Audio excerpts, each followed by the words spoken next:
Okay, I am going to begin. Good morning, good afternoon, good evening, good everything. Welcome to this session. We have about 40 people registered to join the call. There's always attrition, especially after 8 a.m. here in New York after a holiday. So, but I think that we will probably have a few more people join us.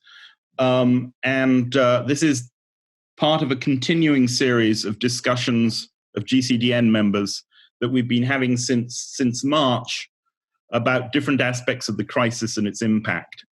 And these, I think, members have found them very useful. Initially, they were quite general in nature. That is to say that people were simply comparing notes from positions of relative isolation. This current round is a little more specific. This particular discussion, which is the second on really the strategy and the tactics and the operational issues related to reopening, which is obviously the thing that looms largest in everybody's mind. For any of you who don't know me, I'm Adrian Ellis. I'm the chair of the network, and I have three guests who we have dragooned to give some specifics on reopening strategies to get the conversation going, and I'll introduce them in a moment. I think everybody now is pretty expert in Zoom conferencing mechanics. We've all been living on it pretty much for the last 2.5 months or so. Use the chat box to raise questions. If we do get lots of people on, I see we're up to 20 now, then I may draw questions from the chat box as well as directly from you. You know how to raise your virtual hands, and if not, just wave and we'll identify you. We are recording this, so it will be available to members, obviously mute when not talking, but I think Greg here is also controlling your mute, so don't worry over much about that. So that's the mechanics. Just in terms of the theme, I think that one of the oddities of this extraordinary period we're in is that, as far as we know, we're not aware of any mutations of the COVID-19 virus. So it's the same virus that is whistling around the world. But it's not the same for everyone. And so the range of approaches to reopening is inevitably vast, for some obvious reasons. The first, most obviously, is where a particular community or city is on the curve of the trajectory of the pandemic. The second, I think, is what formal public policy is. There's a lot of difference between Sweden and Singapore, for example. That wide range, particularly with respect to things like testing and tracing, mean that there are very different implications to reopening in different environments. And it gets right down to really quite complicated, arcane legal issues. An example, I had a discussion in Ohio with a museum director in Ohio who has been told by the Attorney General's office that if they provide masks, they have a potential legal liability in the event that a contraction of the virus can be traced back to their site. If they don't provide masks, they won't be. Now, if you think about that, that's an exquisite, dilemma, because what you would want to do is to provide masks. But what they're being told is there are a set of legal liabilities associated with the provision of masks. So that's another sort of, complicating factor, which is the way law plays out. Then there's the reality of public policy, the availability of temperature testing, PPE, etc. And, I'm a joint Brit, UK, US citizen. And, I think that I can say this, these are two examples of chaotic public policy where even when it's stated, it is unclear, and there are differences at different levels of government. You can see that playing out, very, very easily in the US. Then you know, there are different levels of public trust. And I think we've all come to understand how critically important public trust is in this, because without trust in and confidence in our institutions' ability to handle hygiene and related issues, people will not return, or at least they'll return differentially. Different groups will have different sensibilities. Older people who may be more vulnerable will be much more reluctant to return. So there's a whole issue both of the level of public trust and our as yet largely untested assumptions about the level of public trust. And then finally, well, no, maybe not finally, there's the physical demands.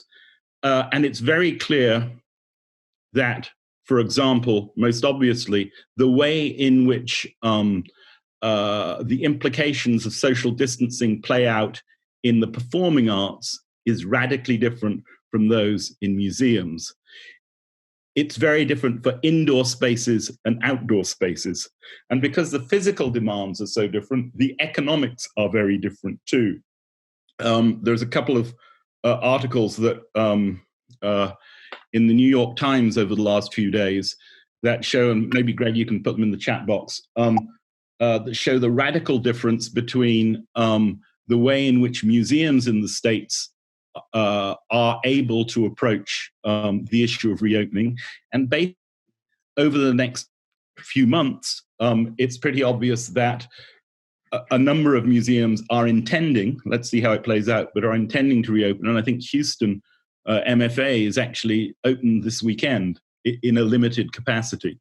Whereas another article which did a pretty thorough survey of the performing arts across America showed that most people now, over the last 10 days or so, I'd say, have resigned themselves to very little activity till at least next 2021. The financial implications of that are obviously really formidable. So as these things play out, we're really in quite a complicated and very rich and discussion, because the same premise, which is the same virus, is playing out very differently around the world, and therefore there is both the opportunity to learn from one another, which is the point of these discussions, but equally we have to be careful in taking lessons from one place and applying them to the other. I've just finished co-writing an article again on museums reopening, and ultimately the advice is all consider, because it's very difficult to say anything definitively. So in this discussion, I'm sure we will cover a great deal of this territory, and I have three really stimulating discussants to get the discussion going. David Baile, Kennie Ting, and Lynn Yao. David is the chief executive of ISPA, the International Society of Performing Arts. He's been the chief executive, I think, since 2007, and before that had a very distinguished career, mostly in Canada, as a very senior arts manager. He ran Opera Atelier in Toronto, I think, for 7 years. Kennie Ting runs the Asian Civilisation Museum in Singapore, and he's also the group director of National Museums. So he has an extremely good overview, and that overview is further informed by the work he did before becoming the director of the museum, which was to work on cultural and urban policy, including the Arts and Cultural Strategic Review in Singapore and the Renaissance City Plan. So Kennie has a great, and I know this from our previous encounters in GCDN, a great sort of synoptic overview of the scene. And thirdly, Lynn Yao. Lynn is based in Hong Kong. She's the CEO of the Absolutely Fabulous Theatre Connection, AFTEC, which is an educational based theatre company which pioneered relaxed theatre and performing arts in the performing arts, and has also worked extensively with communities and education in Hong Kong. It's a bilingual learning theatre, and somehow she's managed to trademark the expression learning theatre. I'm not quite sure how, and is very widely recognized for its work. Then maybe I can start with you. I see that the theatre you're in, the Sai Wan Ho Civic Centre, is opening, at least for rehearsals, from the 1st of June, and with the possibility of performance from the 15th of June. And I think we've all been following Hong Kong's sort of trajectory, because you're ahead of the curve, or ahead of many of us in the curve. So perhaps we could just start with a very simple, how is this playing out for you? Is this the reality what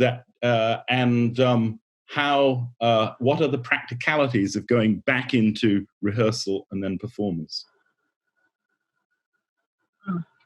Thank you very much, Adrian, and good evening, good morning, good afternoon to everybody. Yes, Hong Kong is indeed ahead in the trajectory. In fact, if we must take this to the extreme, because we had SARS in 2003, that's how long ago we started.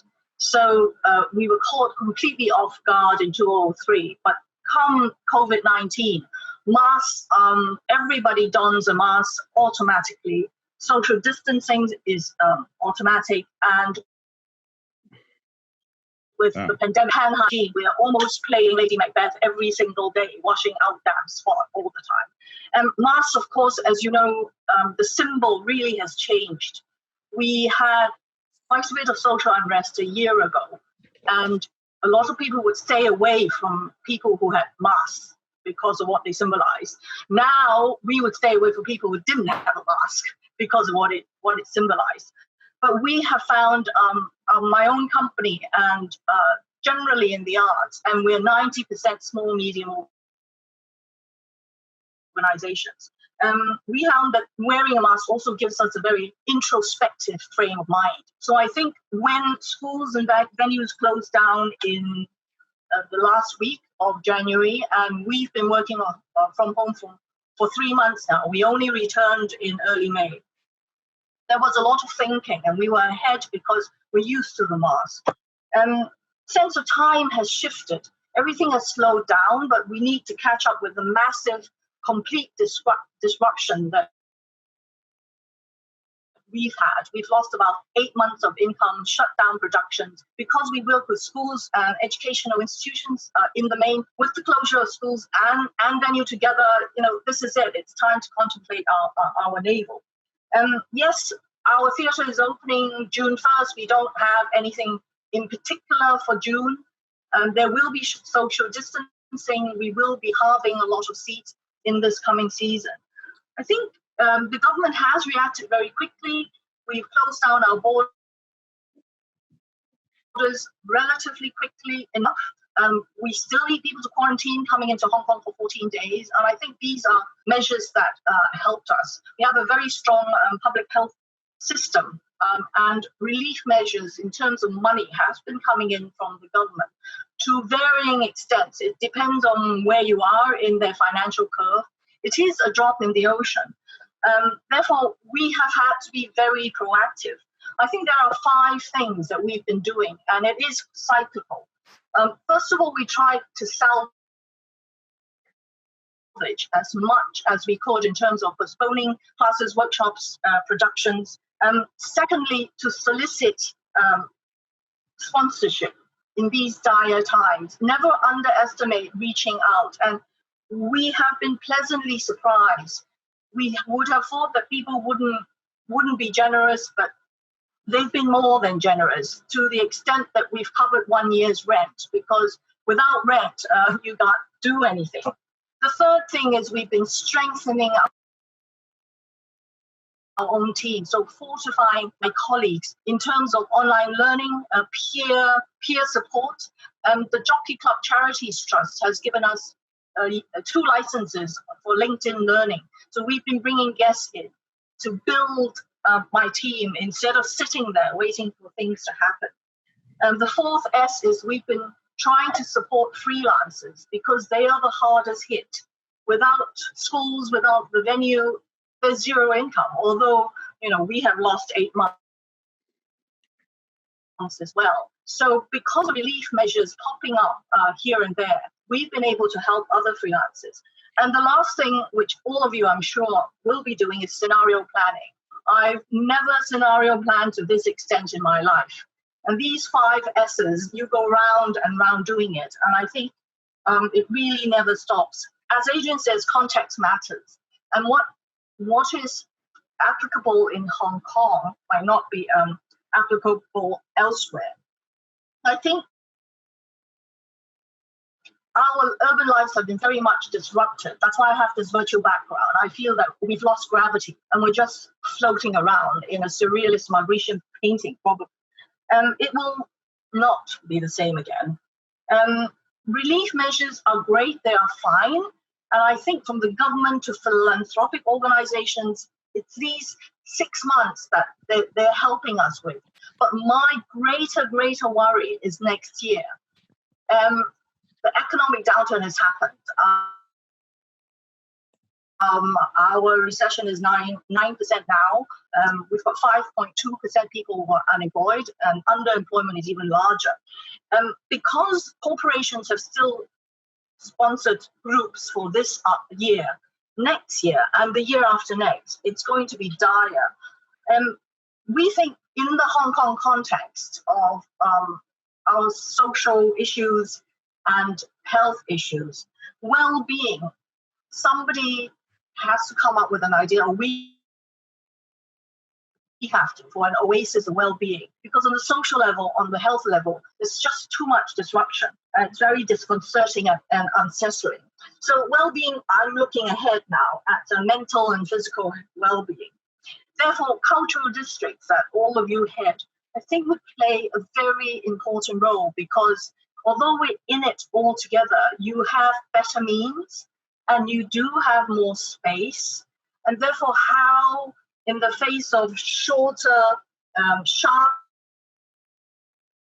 for distancing, bite-sized offerings, how can smaller groups and all your cultural districts work together?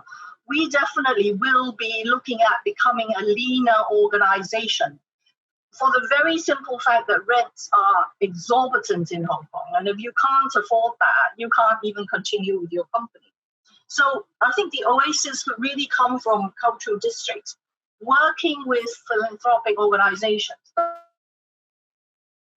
Hong Kong Jockey Club Charities Trust, I'd like to mention, because they've now launched the second emergency relief fund, the second of which now offers groups like us, or in the social sector, to create programs for the next year, 6 or 9 months. So the span is from now until next June, so that we can help freelancers, we can help those in need, the vulnerable. Too many of my young children, pupils, students, a family of 7 would live in a 100 square foot flat, a subdivided flat. And that's probably unimaginable to a lot of us. So social distancing is really a luxury. And if we could get an oasis in cultural districts and work with philanthropic organizations, we need to think of one thing. I think we have to rethink grant giving. In the Hong Kong context, it's a lot about quantity. How many people are you benefiting? They have very stringent conditions to be met. I think in the next year or so,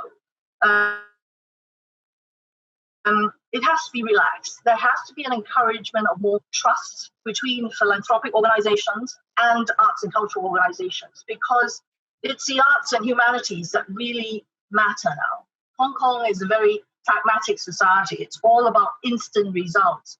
But finally, I think the pandemic has made us all stop and think, what have we done to deserve this? What have we done to nature that has resulted in this pandemic? So maybe there's a very slim chance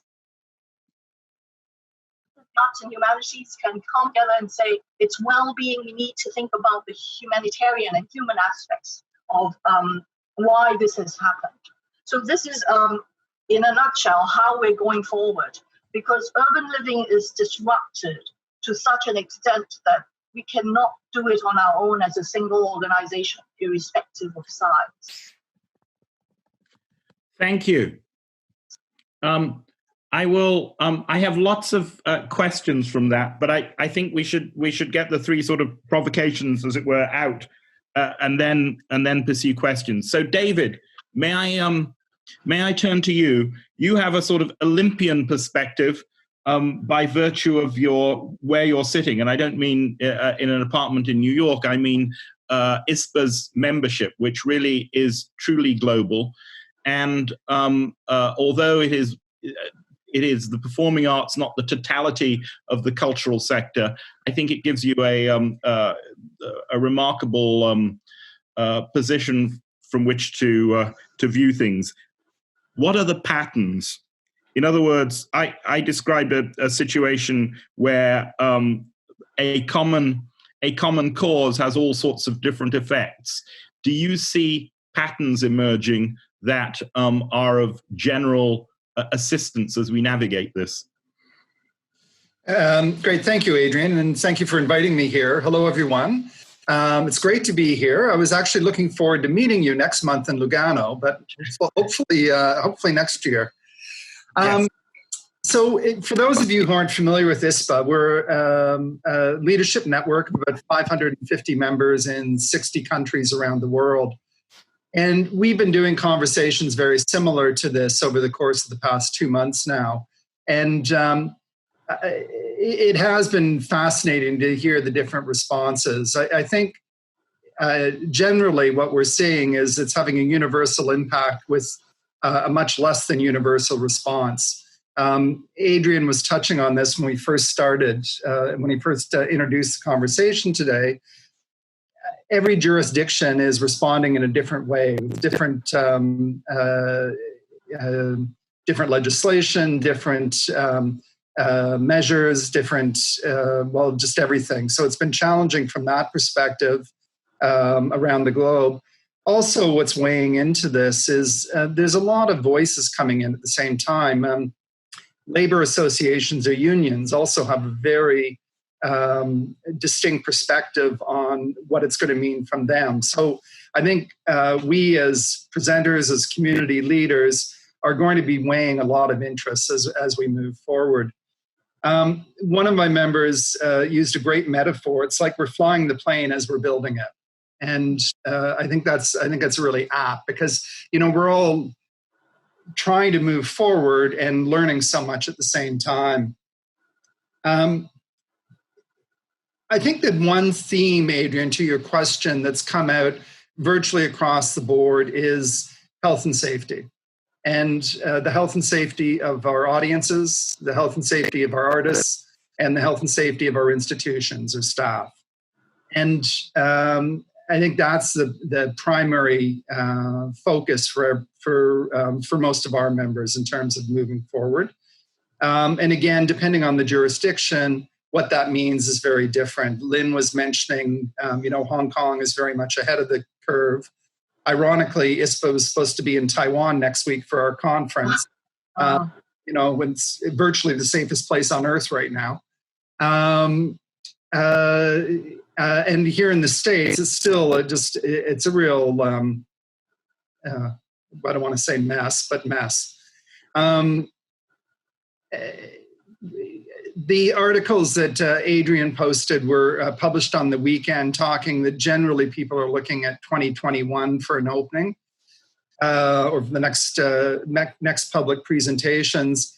We have seen a lot of theaters in the States announce seasons starting next in the fall, in September, October. In chatting with a lot of those presenters, they've gone into agreements with the artists with protocols around cancellations. So I think one of the things we're also seeing, which is great to see, shows that were canceled in the spring and summer. Generally, force majeure clauses were kicked in, and many artists were left with nothing. And the presenters, in most cases, just didn't have the resources. I think a lot more thought is going into planning for the future and booking in the future. Many of the artists were booked into future seasons, but I've heard a lot of people now coming around with contracting approaches that are providing at least some sort of guarantee to the artists in the event of cancellation or some sort of shared risk. So I think we're also seeing a real shift in terms of the model. To the extent that we're in this together and we want to have a relationship moving into the future. And the way to do that is to really share risk and plan together. I guess the third thing I wanted to touch on is, how organizations are responding right now. And I think we're seeing so many organizations kind of rushing to create content for their communities. It makes sense. We want to continue our presence in our communities. We want to ensure that people don't forget about us, and also reinforce the value of what we do. I find it interesting, understandably, a lot of what's we're seeing being presented right now is basically two-dimensional representations of 3 or 4-dimensional work. I think in the future, we're going to see hopefully we're going to see a real shift in the sense that, as opposed to simply showing an archival video of the work, I think we've got real opportunities to create a more interactive environment. And just as an example, watching a concert and being able to move your mouse over the cellist and get a biography of the individual, or where they last played, or synopses of a scene you're watching from the show, from the play. So I think there's a lot of learning for us to do also as we move forward. The virtual world for the performing arts, I think, is here to stay, or at least some form of it. But I think we've got real opportunities there in terms of making it much more interactive and dynamic, not replacing the in-person experience, but at least enhancing the two-dimensional experience. I just threw a lot out at you, so why don't I pause there and pass it back to Adrian. Thank you. I'll definitely revert to those, and particularly the relationship between the physical and the virtual. But let me just bring Kennie in. So Kennie, Singapore, again, ahead of the States on the curve, but not yet reopened, correct? Yeah, we're not reopened yet. So tell us about the journey, the trajectory your institutions are on. All right. First of all, thank you so much, Adrian, for inviting me here. It's just wonderful to be on this panel. I also wanted to make a sort of call out to my former colleague and partner in crime, Angelita Chiu. She's the director of the Olympic Foundation for Culture and Heritage, but she used to be the director of the National Museum and some of the Singapore Night Festival. And what I'm going to say couldn't possibly happen without the very strong foundation that she laid in place in terms of the museums and the festivals going digital and strengthening our capabilities and public engagement. So just a quick overview in terms of where Singapore is at. We have been on lockdown for 8 weeks now, and the government just announced last week, to my great disappointment, that we will continue to be closed for at least 4 more weeks. So 1/3 of Singapore's will be open, so the essential businesses will be open, and this includes schools, but all arts, culture, leisure, entertainment, sports facilities are still to be closed till further notice. So to be frank, we haven't yet started the conversation of how we will reopen.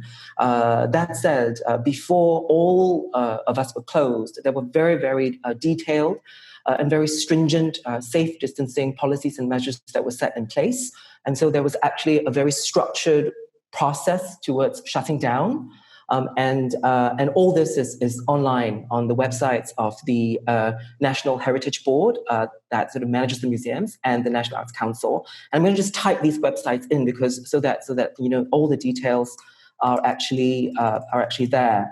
So the one thing that I would say has been quite different for Singapore, also in the space of the arts and culture, is that the government has actually stepped in a very big way to provide all kinds of assistance. So you will see on both the National Arts Council and the Heritage Board's websites that there have been multiple advisories as to what each institution, what arts and cultural organizations are meant to do at each phase of the progressive shutdown. And as we progressively open up, that will be the same. So we will continually sort of be putting out these policies for museums and for all kinds of arts organizations to comply with as we gradually open up. There's also been a huge funding package to support arts and cultural organizations.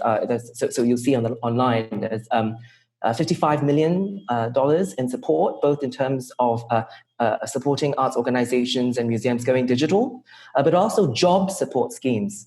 So up until very recently, there was a job support scheme to support 75% of an arts and cultural organization's staff's wages. But of course, there are specific conditions that you have to comply with.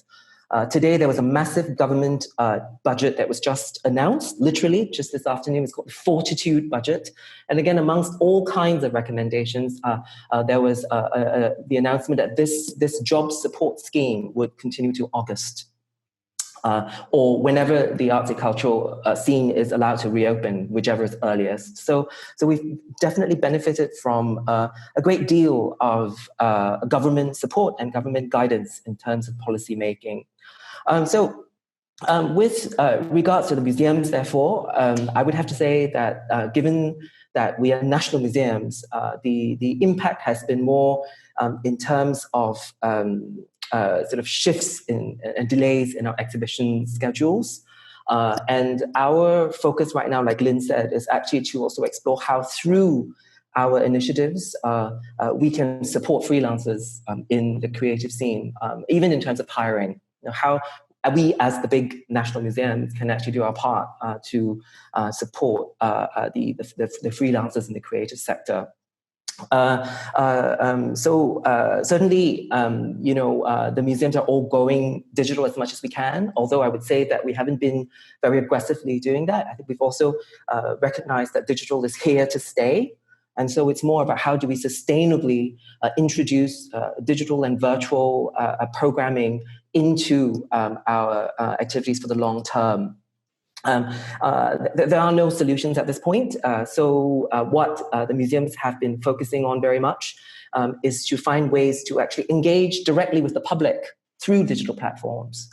So the National Museum, for example, has sort of basically just reached out directly to the public to ask for submissions in relation to COVID-19. So it's on this sort of COVID-19 collection drive. And there's sort of a form, very clever government form on its website that the public can just use to submit photos, stories, and so on and so forth.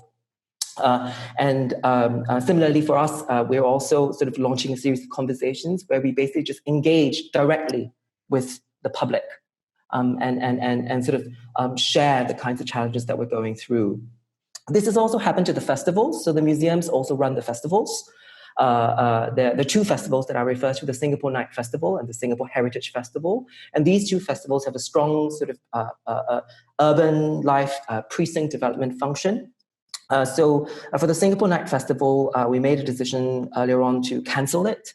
And so the Brilliant Festival team has instead decided to partner with one of our universities to directly engage the public through digital means to reimagine the night festival next year. So basically the team has decided to just take this year as a sort of a point of reflection and to bring in the public to sort of go through this reflection together with us. The Singapore Heritage Festival has not been cancelled, but it has tried to go digital. The Singapore Heritage Festival focuses each year on very specific heritage precincts in Singapore. Of course, this can't happen anymore because we're just not allowed to have any sort of activities with big amounts of people in the public, and that's not likely to change anytime soon.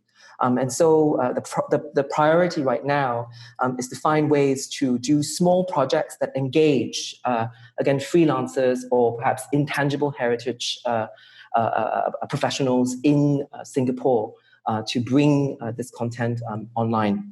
Although we are facing some challenges because with the institutions still closed, it's difficult even to film to find ways to produce this content. So we're still working all of this out. So I guess my sort of, I'll conclude with my point, which is that there are no answers at this point. But from our point of view, I think this is like a tremendous opportunity for us to engage directly with the public through digital means to figure out what the solution could be. What would they want to see? How should we present content? Because the safe distancing measures and policies are in place. We can't escape that. We don't know yet what the impact of that on content and programming will be, and it's good to get a broader sense of what the public's views are. Because we're not going back to that scenario of having blockbuster exhibitions again anytime soon. We're not going to be allowed to have throngs of people in the museums anymore. And so we need a fundamental change. And I believe that this change needs to come with engagement with the public. So I'll just end that.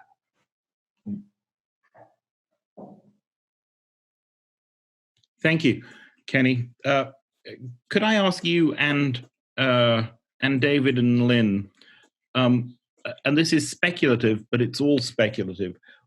How much confidence, when you do open, do you believe the public is going to have in the safety of your institutions? And the reason I ask is that I read a fascinating article on the reopening of galleries in South Korea, and the journalist was talking to people in a relatively crowded gallery and said, well, aren't you at all nervous about, about being here in such proximity? And the response was, no, the government has said it's safe. And therefore, on balance, we feel it's safe. We trust the institutions. I find that inconceivable in, say, an American context at the moment, for obvious reasons, because there isn't the confidence in the government line. So confidence is clearly going to be an absolutely critical factor. And I'm wondering two things. One, just, for you and Lynn and David, what your sense is of public opinion, and does it break up into older, younger, etc.? And the other is what institutions can do to improve that level of confidence. For example, by having some sort of very clear statement of what their PPE policy or their cleaning policy is, etc. What's your sense of things? Kennie first.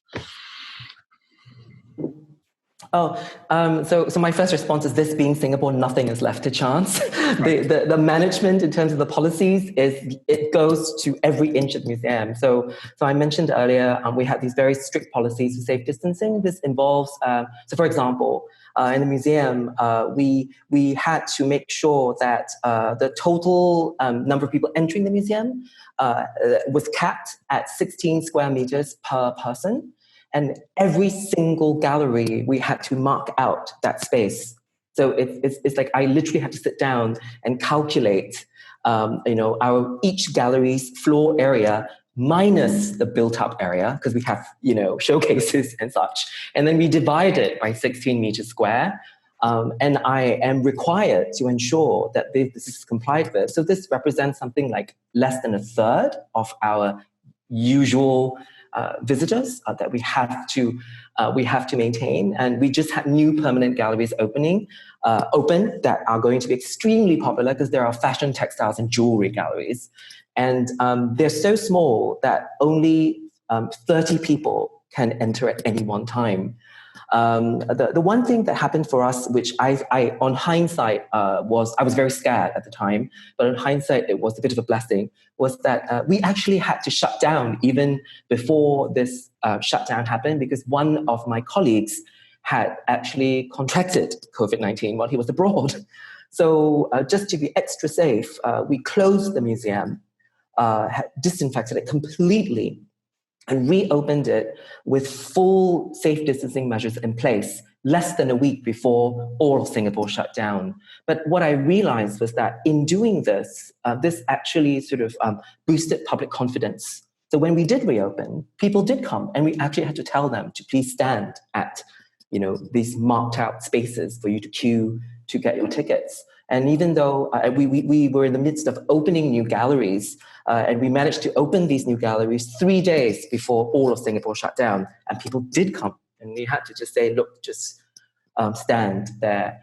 So I think in general, because everyone knows that the government and its national agencies take these things very seriously, and we are very obsessive and somewhat anal about this, there is strong confidence that we will do everything in our power to make sure that you're safe. Otherwise, we won't be allowed to open. Lynn, may I ask you a question? The confidence in public safety. About 3 weeks ago, we had a Zoom meeting with about 40 of our young people, and they were between the ages of 13 and 21. We were reviewing a program, but we were also looking forward. So there were quite a few post-COVID questions, and one of which was exactly your question. Once we open, would you come? And 78% said yes, definitely, cannot wait. So the remaining 22%, yes, depending on the pandemic. So I think there is an age-related issue here. The older you are, especially those who are 60 years old and over, they would be a lot more reticent. Their problem would be they're not very tech-savvy. So, getting online to watch things would be difficult for them as well.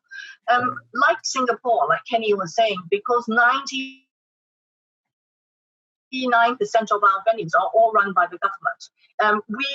We can add on to what safety measures they might have, and they will come up with, I'm sure. But because nobody owns his or her own theatre, we have to go by government rules.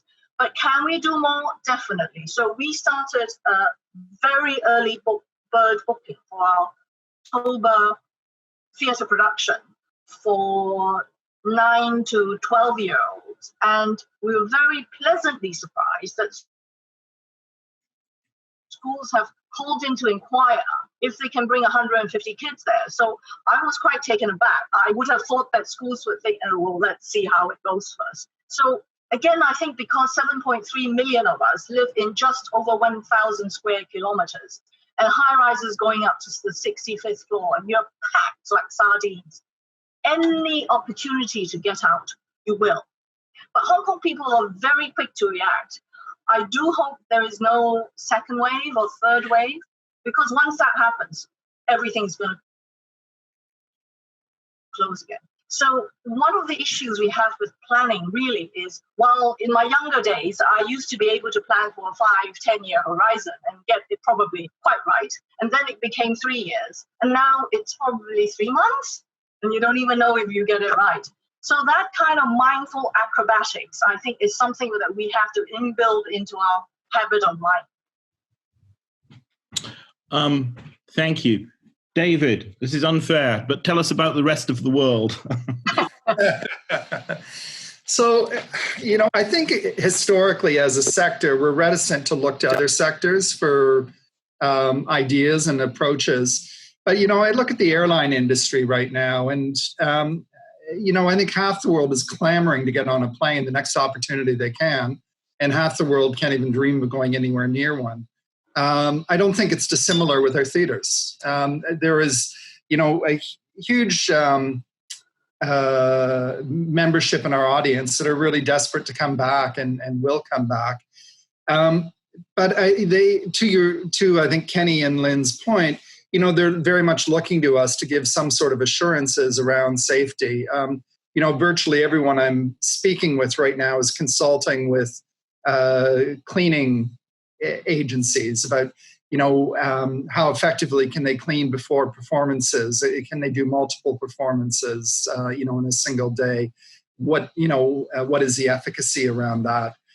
I think people are also talking a lot about, at least in the medium-term, programming changes. And by that, for example, not having shows with intermissions, so that you're not kind of forcing people to congregate in the lobby and the restrooms during the show. Not having the bars and cafes and whatnot open, again, to avoid people congregating.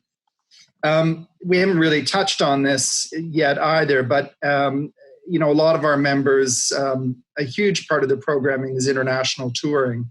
And, you know, I think we will be seeing not an elimination, but certainly a huge reduction in international touring. I mean, I don't think anyone would welcome the New York City Ballet right now and having 70 New Yorkers land on their doorstep. But also in speaking to funders, they're also looking to shore up their local, regional, and national arts organizations by putting more of a focus on presenting local artists as opposed to international artists. So there's a number of elements in there, I think, that we'll be addressing to send a message to our audiences that it is safe to come back. I think part of it, and this is kind of going back to your earlier comments, Adrian, I think the single biggest thing we need to do is have a unified voice. That, you know, our governments are saying it's safe to go back. Our labor associations are saying it's safe to go back. We as presenters are saying it's safe to go back, and this is why. Thank you. We have 25 minutes, and I'd like to open it up a bit. Michel Gagnon, I'm going to pick on you remorselessly. So, yes, Michel, simply because we've had a number of discussions over the last couple of months about the dynamics of opening and reopening. Switzerland, we think of it as an orderly nation. Tell me about levels of public trust in Switzerland, and tell me also, if you can, about the different circumstances in which you're able to open. I'm thinking particularly of outdoor performance, where you are well equipped for outdoor performance, and also the sorts of things that you experimented with prior to closure, social distancing in the theatre, and the practicalities of that. Thank you, Adrian.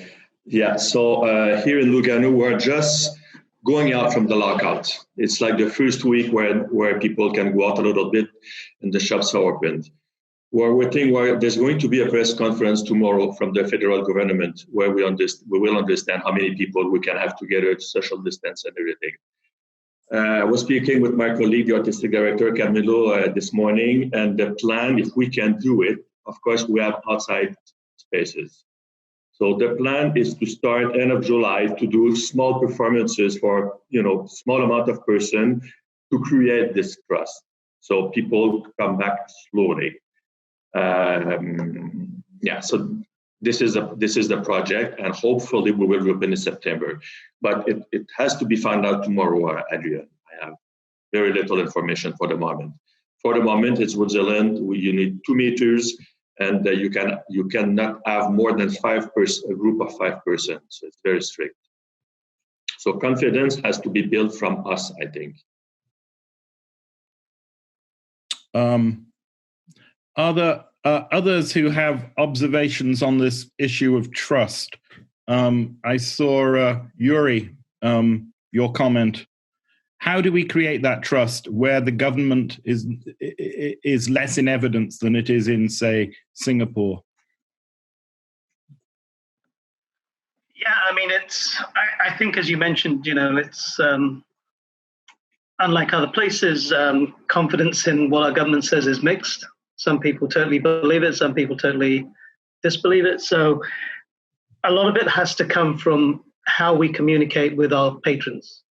I think we have to be honest with them. We have to communicate with them.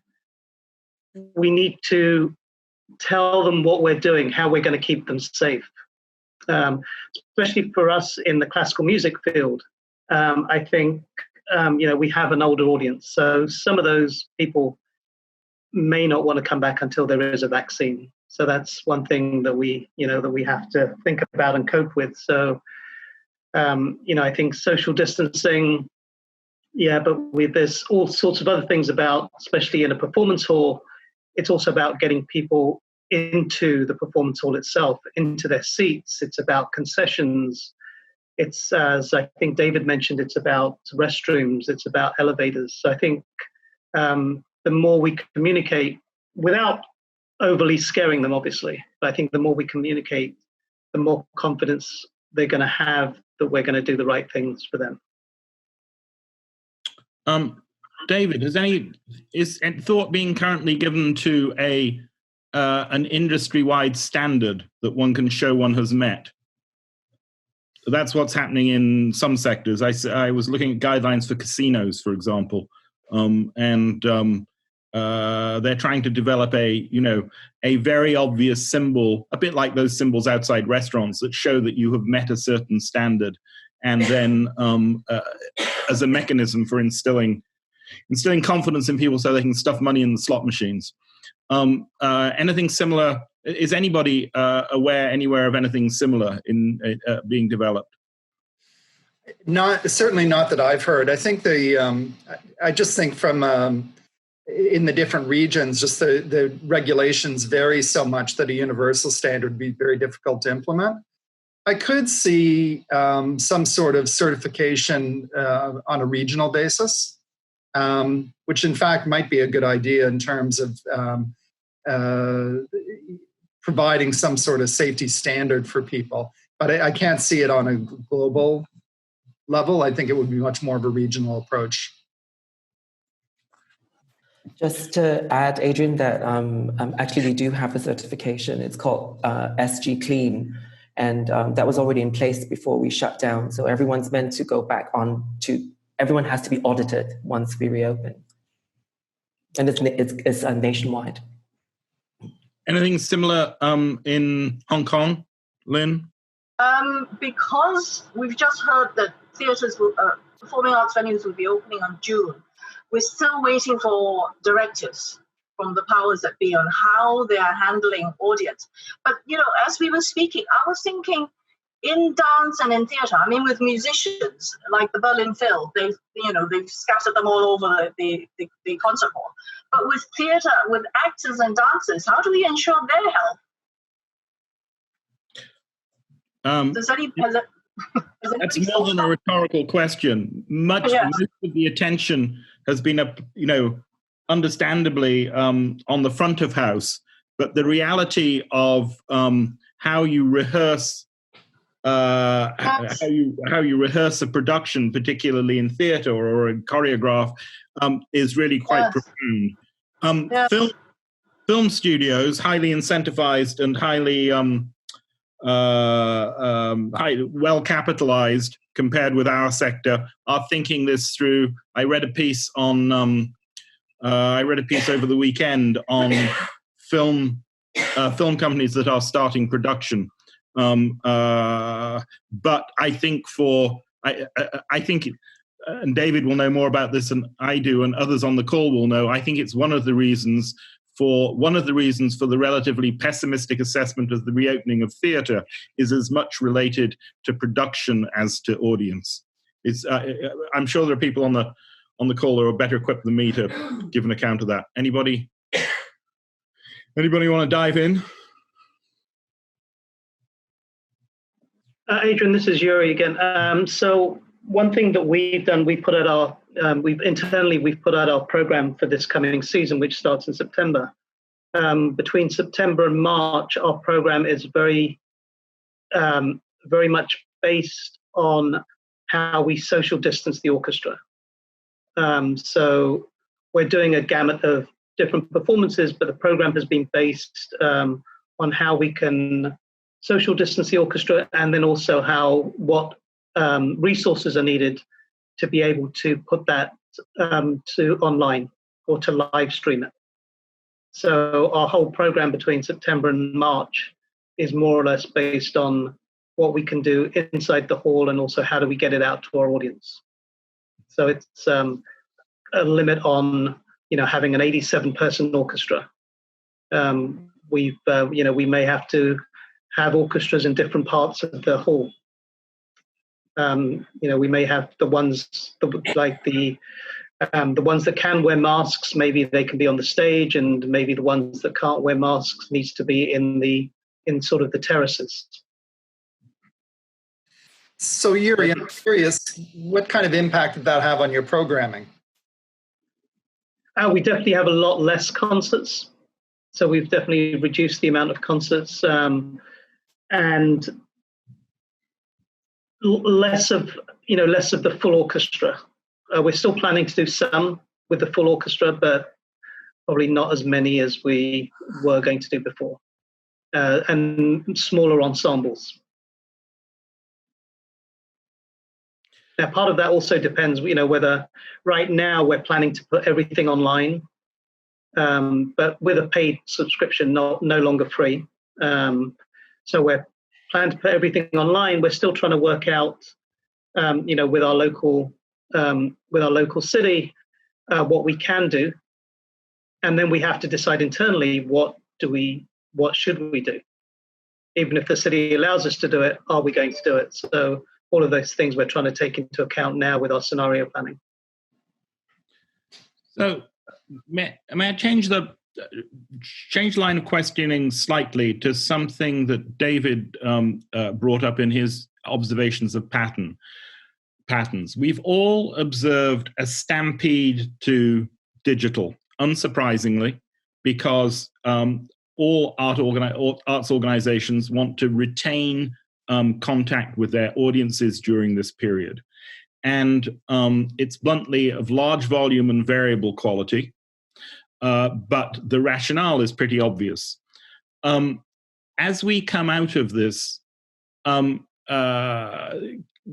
clearly there is going to be the relationship between the digital and the live will have shifted in various ways. There will be greater prioritization, I assume, given to digital.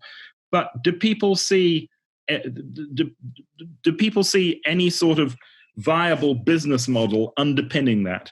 By which I mean that mostly we appear to have sort of pushed the people's willingness to pay for content backwards by providing almost everything free in order to retain contact. As we reemerge, are we going to sort of drift back to the status quo ante, or do you see a permanently changed relationship between the digital and the physical? And if so, how is that going to be sustained? What are the models that allow us financially to sustain that?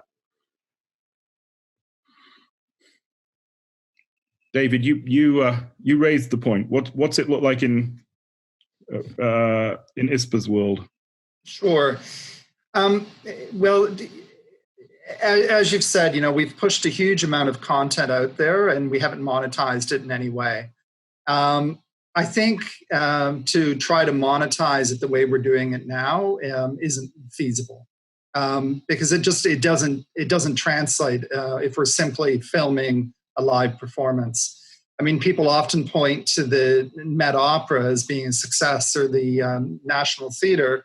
The thing is they're filming it as a film. They're using 7 cameras. They're using a film director to direct the shoot. They're restaging it for a film shoot. So it's an entirely different product than us simply putting one camera at the back of the theater and filming what we're doing. So, unless we do a significant shift to how we're producing our digital product, I don't think it'll ever be more, I don't think we'll be able to monetize it in any way. And the investment in doing it properly is huge. I also mentioned earlier, I think, again, to create a product that people really want to use, there needs to be more interaction.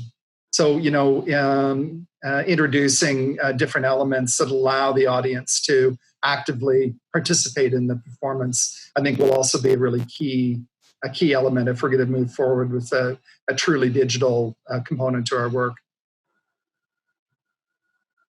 We've lost one of our major productions in March, and because it was sponsored by a public sponsor, we've had to renegotiate filming A Tale of Two Cities sometime this year after venues have opened, in order to be able to retain the fees that they're paying us. Otherwise, we would have to return it all. This is also being used as a test case to see how far schools, education institutions would pay the same amount of money, and it's very low cost. It's $10 US or something per ticket. We are trying to use a 1 to 2 year time frame to shift. Because we are a learning theatre, I think we have slightly more things to play with. We'll never have the technology, as David said, 7 camera thing, unless there is the Jockey Club Trust comes forward. So we're using these 2 years to find a balance, an optimal balance, if there is such a thing, between the virtual world and live events. Putting a lot of education in that, for example, in the middle there would be breaks, and then the teacher takes over with an education toolkit or something. So the interactivity is less online as back in the classroom. And this is what we're trying to do from the October production, to see how we can balance it. But again, my headache is we can do it for a year maybe, people will understand, and then the novelty will go. We'll never have the kind of investment that Broadway shows, West End shows would have to do this. So if anybody has a business model, I'd be very interested to know about it. I think from the perspective of the museums, I do think that it's like David. I do think it's actually too soon to be able to figure out what kind of business model could actually work. But I do feel, like I said earlier as well, that I think the opportunity for us all here is to use digital to actually seek feedback from the public. So like what the Night Festival team is doing this year, I think one of the key outcomes is to understand how, given that there will be the sort of digital and physical hybrid sort of form of consumption in the future, what would people wish to pay for in the space of digital? I think that for us, the next couple of months, the year ahead actually would be in better trying to understand that what the public actually wants, and then we sort of look at our cost structures and how that would actually be providable.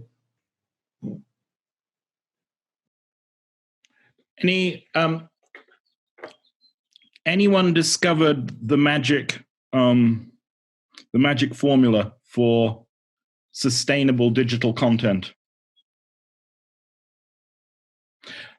Then let me ask one other question. Which so generally, cultural organizations, and that includes the organizations for cultural districts, have often been accused of being hierarchical, risk averse, all the bad things that we're supposed to, suffer from, slightly siloed, and often described as the antithesis of the flat, creative, flexible organizations that are held up in management books as being the sort of the model of the forward-looking company.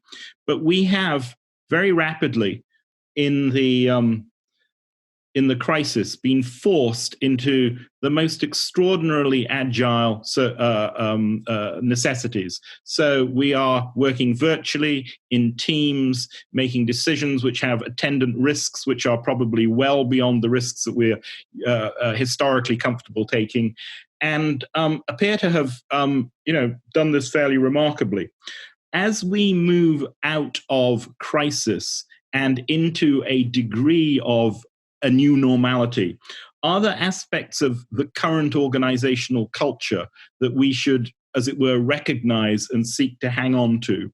Or do we regard this sort of this MO as being a temporary necessity? The reason I ask is that one of the interesting things is we're going to come out into a changed world. Do we ourselves need to be changed in parallel, and should we be thinking about the explicit recognition of some of those changes? I'm thinking particularly of flatter discussion, less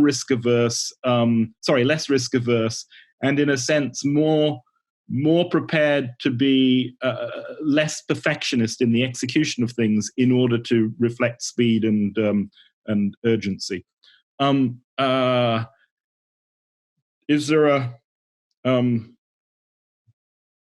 Is there a is there something there that we need to focus on collectively? Who would like to have a go at that? Kennie, you're there. Well, I mean, Adrian, you actually sent round this sort of homework, this reading that you had, this article you had written. And I think what really resonated with me is this point about your mission and values. I think what is likely to change, I think, is that we have to be even more explicit about what impact we wish to create beyond, whether it's for the community or whether it's for, other reasons like, the diplomacy or supporting the creative community. So I think that again, I feel like this represents a kind of opportunity for us to sort of shape the agenda and the conversation on performance and performance indicators. It used to be that's all about footfall and all about attendances. What would it be now if that's no longer safe? So I think that should be the conversation we're having right now. What is impact?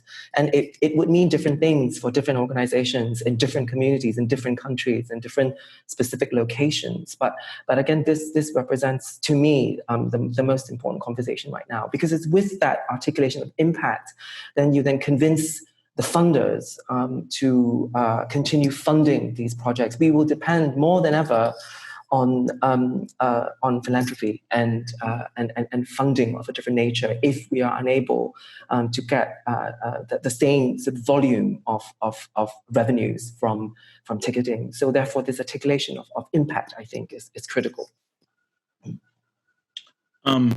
I remember the first time we met, which was in Brooklyn, you gave an extremely eloquent account of the KPIs in the Singapore museum sector. Are you recanting on those?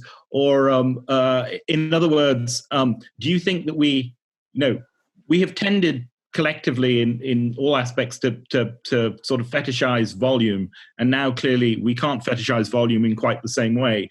Do you think that we have do you think currently we have the tools for more mature or sort of deeper qualitative data collection in order to demonstrate impact?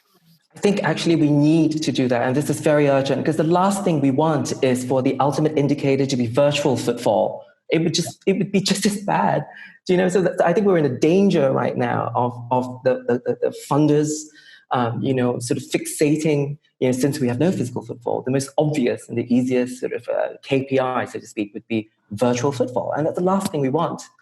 So I think it's really sort of looking at more boutique indicators. So, for example, for us, we're a decorative art museum. So we recently decided that I think one of one kind of impact we want to have is to support practitioners who are innovating in the space of traditional craft, for example. And we've gone, ahead with this sort of all the way, because I think ultimately, aside from the sheer numbers, it's also about the kinds of stories that you tell to your funders. And with the shift right now, everybody knows, all funders know that things cannot remain status quo. And I think there is an openness to explore what then would this sort of broader this basket of KPIs, quote unquote, what would impact be like? But I think we have to involve the funders and involve the public in this conversation.